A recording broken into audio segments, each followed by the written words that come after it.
Hi you guys, नमस्ते। मेरा नाम है आनंदा और मैं आज आपके लिए एक और वीडियो लेके आई हूँ बालों से रिलेटेड, हेयर ऑयल से रिलेटेड। तो अभी कुछ दिन पहले मैंने हेयर ऑयल की एक वीडियो डाली थी जो कि काफ़ी लोगों को बहुत पसंद आई है और उसमें मुझे कुछ कमेंट्स आए हैं कि आप प्लीज़ एक्सप्लेन करें कि जो भी चीज़ें आपने इस ऑयल में डाली हैं उन सब का क्या फ़ायदा है और कैसे कैसे उसे हमें यूज़ करना है या कैसे कैसे हमें इसमें ऑयल बनाना है।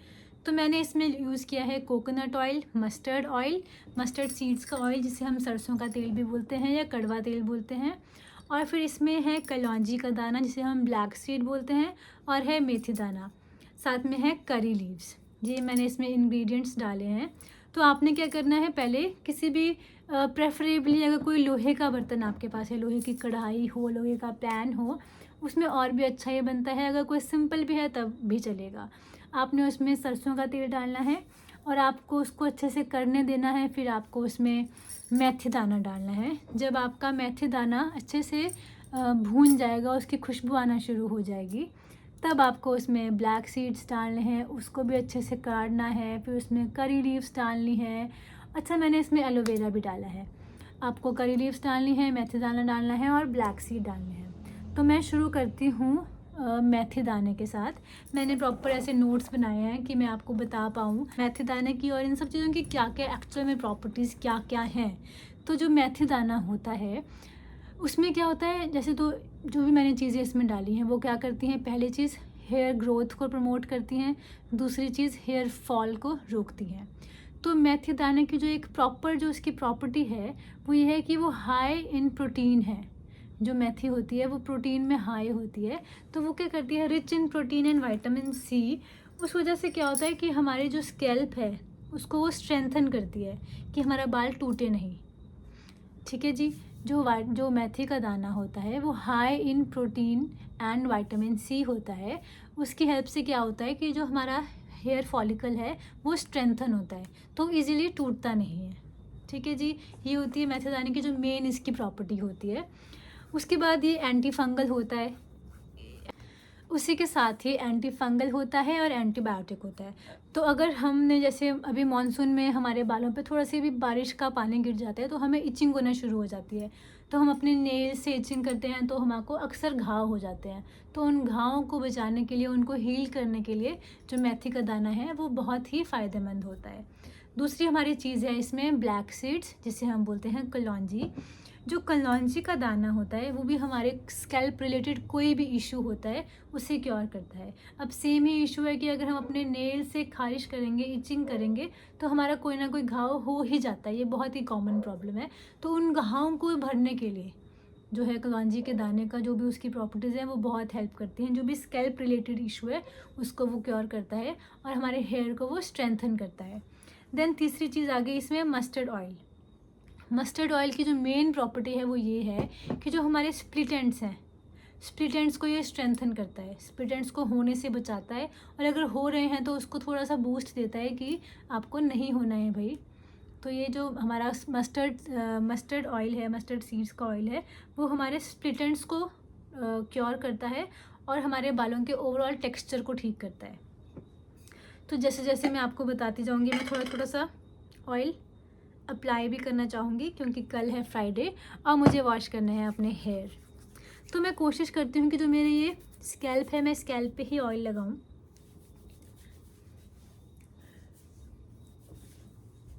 अब हमारी तीसरी चीज़ आ गई कोकोनट ऑयल। कोकोनट ऑयल हमारा बहुत अच्छा कंडीशनर है। अगर हम आफ्टर वॉश अपने कंडीशनर में भी इसकी 2-4 बूंदें डाल के अपने हेयर पे अप्लाई करके थोड़ी देर छोड़ दें तो वो भी बहुत हेल्पफुल होता है। या फिर अगर हम कंडीशनर नहीं भी लगाते हैं तो शैम्पू करने के बाद अगर हम अपने एंड्स में, बालों के एंड्स में थोड़ा से 2-4 ड्रॉप्स कंडीशनर इसकी कोकोनट ऑयल की लगा लें तो वो बहुत अच्छे से हमारे बालों को कंडीशन करता है। तो जो मेन प्रॉपर्टी इसकी है वो ये है कि ये कोकोनट ऑयल हमारे बालों को कंडीशन करता है और जो फिजीनेस है उसको कम करता है। देन आ गया करी लीव्स। करी लीव्स तो इतनी ज़बरदस्त चीज़ है, उसमें विटामिन सी होता है, उसमें विटामिन ए होता है। वो मतलब इतना अच्छा है हमारे बालों के लिए और इतने अच्छे से वो हमारे बालों को स्ट्रेंथन, अगेन सब चीज़ें ये स्ट्रेंथन ही कर रही हैं, पर करी लीफ हमारे जो स्कैल्प की ब्लड सर्कुलेशन है उसको बूस्ट करता है। तो जब ब्लड सर्कुलेशन बूस्ट होएगी तो नेचुरली हमारी हेयर ग्रोथ होएगी। करी लीफ हमारी हेल्प करता है, अपने स्कैल्प के कोलेजन को बूस्ट करता है। तो जब भी कोलेजन बूस्ट होएगा तो जो हमारी हेयर है वो ग्रो करेंगे। तो करी लीफ तो बहुत ही मैजिकल चीज़ है। अगर आपके पास इसमें से एक भी चीज़ है, अगर करी लीफ भी आपके पास है तो आप सिंपली उसे भी अपने किसी भी एक ऑयल में अच्छे से काट लें और फिर उसे अपने हेयर में लगाएं उस ऑयल को, वो तो बहुत ही अच्छा है। अगर आपके घर में वैसे ही करी लीफ लगी है तो अगर आप सुबह उठ के उसका पूरा एक वो पत्ता खा लें, जो एक पूरा पत्ता होता है उसे आप खा लें पानी के साथ अच्छे से च्यू करके, तो वो वैसे ही आपके बॉडी को बहुत अच्छे से पॉजिटिव रिजल्ट्स देता है। तो मैं तो रोज़ सुबह उठ के करी लीफ का एक वो पूरा गुच्छा जो है वो खाती हूँ। वैसे ही बस वॉश करके उसे चबा लो, अपने सलाइवा के साथ उसे अंदर कर लो। तो मैं जो ये ऑयल है ये बेसिकली अपने हाथों से ही अपनी स्कैल्प पे लगाऊंगी। मुझे ऐसे एक कमेंट आया था कि मैम हमें इसकी एप्लीकेशन भी बताइए, तो मैंने इसे अपनी स्कैल्प पे लगाया इसी तरीके से सिंपल। और आप मतलब थोड़ा थोड़ा बनाएं, बहुत ज़्यादा एकदम से बना के मत रखें, क्योंकि ये जो मौसम चल रहा है ना इसमें चीज़ों में फंगस और थोड़ी सी स्मेल बहुत जल्दी पकड़ लेता है। बहुत लंबी देर तक बनाएंगे तो हो सकता है उसमें स्मेल पड़ जाए।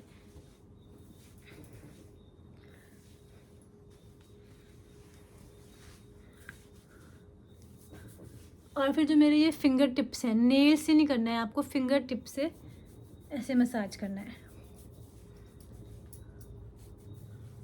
अपने हेड को बैक साइड को लीन कर लें। अगर आप बेड पे हैं तो बेड के नीचे को अपना हेड लीन करें और फिर इस तरीके से मसाज करें। अगर आप अपना हेड लीन करते हैं तो क्या होता है, जो हमारा ब्लड फ्लो है वो हमारे हेड की सर की तरफ को जाता है, उससे हमारे बालों को ब्लड सर्कुलेशन तेज़ होती है उससे, और ग्रोथ होने में हेल्प होती है, और हेयर फॉल को भी वही चीज़ कंट्रोल करती है। आप कहीं भी सर्च करना, अगर आप कोई हेड मसाज का आप देखेंगे ना तो उसमें पक्का आएगा कि आप ऐसे अपने बेड पे लेटें या कहीं पे भी लेटें जहाँ पे आपका हेड पीछे को लीन हो सके और आपके बाल पीछे बैक साइड को हों, और आप उसे अपने फिंगर टिप से मसाज करें। उससे आपके हेयर का, अपने आपके हेड का ब्लड सर्कुलेशन चलेगा और अच्छे से आपका हेयर ग्रोथ होगा और हेयर फॉल भी कंट्रोल होगा इस चीज़ से। तो थोड़ा बहुत जो ऑयल है इतना सा मैं क्वांटिटी लेके अपने हाथों पे रब करके अपने एंड्स पे भी लगाऊंगी।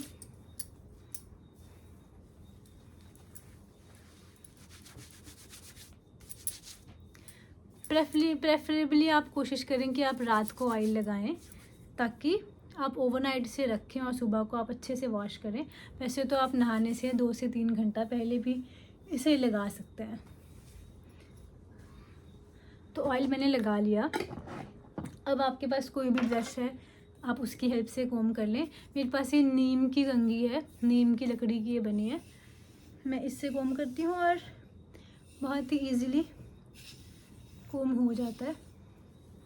आप देख रहे हैं कि ज़्यादा बाल मेरे फंस नहीं रहे हैं, बहुत ईजीली स्मूथली निकल जा रहे हैं।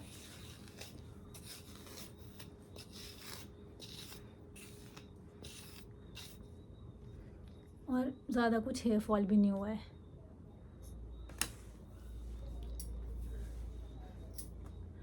अगर आपके बाल लंबे हैं तो आप एक अच्छे से चोटी बनाकर सोएं। अगर छोटे हैं तो सिंपल अपनी रबर बैंड लगा के सोएं। कोशिश करें कि आप कभी अपने खुले बालों के साथ ना सोएं, क्योंकि उससे वो और उलझते हैं और ज़्यादा फिज़ी हो जाते हैं। मैंने थोड़े टाइम पहले अपने हेयर के लिए ही कुछ चेंजेस लाए हैं, जैसे कि पहला तो ये वुडन कोम जो मैं यूज़ करती हूँ, और दूसरा है कि मैं सिल्क पिलोज़ यूज़ करती हूँ। मैंने थोड़े टाइम पहले ही सिल्क पिलो कवर्स लिए हैं अमेज़ॉन से। अगर आपको चाहिए होंगे तो मैं कमेंट में ज़रूर डिस्क्रिप्शन में ज़रूर डालूँगी, आप कमेंट बॉक्स में लिखें अगर आपको भी उसका लिंक चाहिए होगा। तो मैं सिल्क पिलो कवर्स यूज़ करती हूँ। इस तरीके से आप अपनी ना ज़्यादा टाइट ना ज़्यादा लूज़ चोटी बनाएं ताकि वो पूरी रात टिकी रहे और बालों को सिक्योर कर लें। और सुबह को इन बालों को वॉश करें और अच्छे से आपको दिखेगा कि आपके बाल ओवर द टाइम, देखिए कोई भी चीज़ एकदम से तो काम नहीं करती है, सारी चीज़ें ओवर द टाइम ही काम करती हैं। तो आपको भी थोड़े टाइम बाद रियलाइज़ होगा कि शायद आपके बालों का टेक्सचर या चीज़ें अच्छी हो रही हैं। और आगे तो वैसे ही विंटर्स आने वाले हैं, तब हमारे बालों को और ज़्यादा केयर की ज़रूरत होती है। तो अगर आप अभी से इस ऑयल को बना के रखेंगे तो और भी ज़्यादा अच्छा रहेगा आपके लिए। और ये चीज़ें आपके घर में अक्सर मिल जाती हैं। एक मैं और ऑयल या मास्क बनाऊँगी, जो चीज़ें मैंने थोड़ा ऑनलाइन ऑर्डर करके ली हैं। बाकी मैं एक मेथी का मास्क बनाने वाली हूँ, हेयर मास्क, जल्दी ही। तो उस वीडियो का भी इंतज़ार करें। और अगर आपको ये वीडियो अच्छी लगी हो या हेल्पफुल लगी हो तो थैंक यू। और अपने किसी भी ज़रूरतमंद फ्रेंड या फैमिली मेम्बर के साथ इसे ज़रूर शेयर करें। और बाय बाय, नमस्ते।